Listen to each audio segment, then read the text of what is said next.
Chillies ఏమో weather based ఉంటే నేను లెటర్ రాసి దాని ఈడ్ బేస్డ్ ఇన్ఛార్జ్ జమ్మన్మడి సార్. జమ్మన్మడి డీడీ గారికి నిన్ననే ప్రమోషన్ వచ్చింది sir as a JD.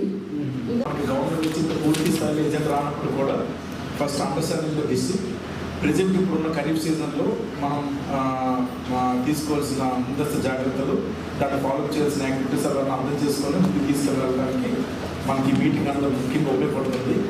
Animal husbandry and fisheries అన్నది అది ఏ సీజన్కైనా సేమ్ యాక్టివిటీస్ అవి వాళ్ళు కంటిన్యూస్గా చేయాల్సి ఉంటుంది. బట్ హార్టికల్చర్ అండ్ అగ్రికల్చర్కి వచ్చేసరికి మీరు కొంచెం ఫోకస్డ్గా ఉండాలి.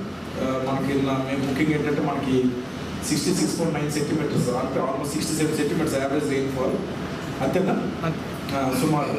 సో నేను ఇంతకుముందు పల్నాడులో కూడా నాకు 89 సెంటీమీటర్స్ రెయిన్ఫాల్, కానీ దీనికన్నా కొంచెం అక్కడే వస్తుంది కాబట్టి మీకు ఆ ఏరియాలో నార్త్ ఈస్ట్ మనకి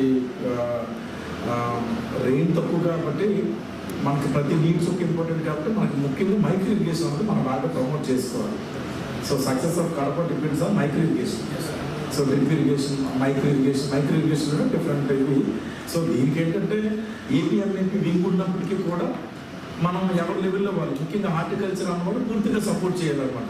అప్పుడే మనము ఇంకా బెటర్గా చేస్తాం. ఎందుకంటే కొన్ని చోట్ల ప్రొడక్టివిటీ మనం చూస్తే పక్కన ఉన్న కర్ణాటకతో పోలిస్తే మన దగ్గర బనానా ప్రొడక్టివిటీ కొంచెం తక్కువ ఉంది.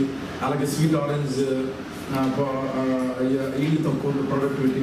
ఇప్పుడు మన ముందున్న ఛాలెంజెస్ ఏంటంటే ఏరియా ఎక్స్పాన్షన్, ఏరియా బెటర్గా ఎలా ఎక్స్పాండ్ చేయాలి అంటే ప్రొడక్టివిటీ ఎలా ఇంప్రూవ్ చేయాలి. ఇవి రెండే మన ఛాలెంజెస్.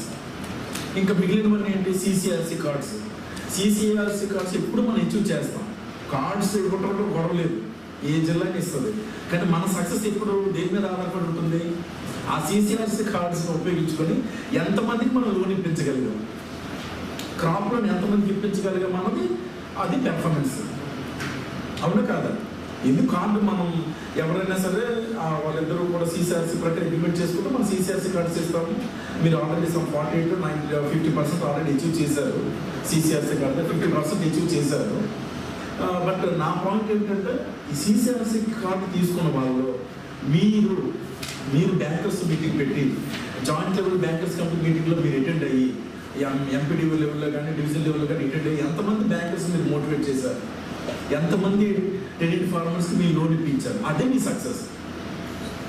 మీ ముందున్నది ఏరియా ఎక్స్పాన్షన్, ప్రొడక్టివిటీ ఇంప్రూవ్ చేయడం, సీసీ కార్డ్స్ టార్గెట్.